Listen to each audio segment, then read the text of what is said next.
Club মঞ্চের মুখপাত্র শরীফ ওসমান হাদির সুস্থতা কামনায় তালায় দোয়া মাহফিল অনুষ্ঠিত।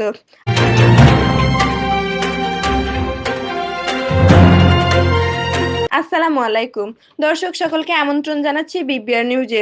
তালা সাতক্ষীরা থেকে সহকর্মী মোহাম্মদ লিটন হোসেনের পাঠানো ভিডিও চিত্রে বিস্তারিত নিয়ে সাথে আছি আমি আফসানা জাফর মিম। বৈষম্য বিরোধী আন্দোলনের অন্যতম সহযোদ্ধা ওসমান হাদির সুস্থতা কামনায় তালায় বৈষম্য বিরোধী ছাত্র আন্দোলনের নেতৃস্থানীয়দের পক্ষ থেকে দোয়া অনুষ্ঠান অনুষ্ঠিত হয়েছে।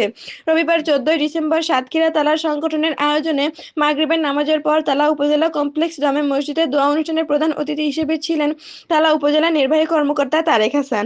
বিশেষ অতিথি হিসেবে উপস্থিত ছিলেন তালা থানা অফিসার ইনচার্জ শেখ শহীদুল ইসলাম, উপজেলা প্রাণী সম্পদ অফিসার ডক্টর মাসুম বিল্লাহ, বৈষম্য বিরোধী ছাত্র আন্দোলন সাতক্ষীরা জেলার সাবেক সদস্য সচিব সুহাইল মাহাদিন সাদে, তালা উপজেলা যুব জামাতের সভাপতি মোস্তফিজুর রহমান রেন্টু, বাংলাদেশ ইসলামী ছাত্র শিবির তালা উপজেলা সভাপতি আল জামানুল বান্না, বৈষম্য বিরোধী ছাত্র আন্দোলন পাটকেলঘাটা থানার আহ্বায়ক রুবেল হোসেন বাবু, তালা সরকারি কলেজ সভাপতি সাগর হাসান সোহাগ, বাংলাদেশ ইসলামী ছাত্র শিবির তালা সরকারি কলেজ সভাপতি এস এম মুরাদুল হক, ছাত্র প্রতিনিধি রবিউল ইসলাম রবি, অলিউল্লাহ সাব্বির, আবদুল্লাহ, হাসিবুল জাফিরুল।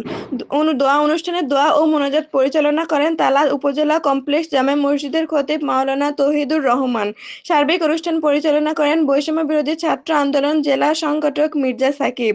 প্রসঙ্গত, গত শুক্রবার 12 ডিসেম্বর দুপুরের দিকে ইনকিলাব মঞ্চের মুখপাত্র শরীফ ওসমান হাদি জুম্মার নামাজ পড়ে অটোরিকশায় ফেরার পথে দুর্বৃত্তরা তাকে হত্যার উদ্দেশ্যে মাথায় গুলি করে।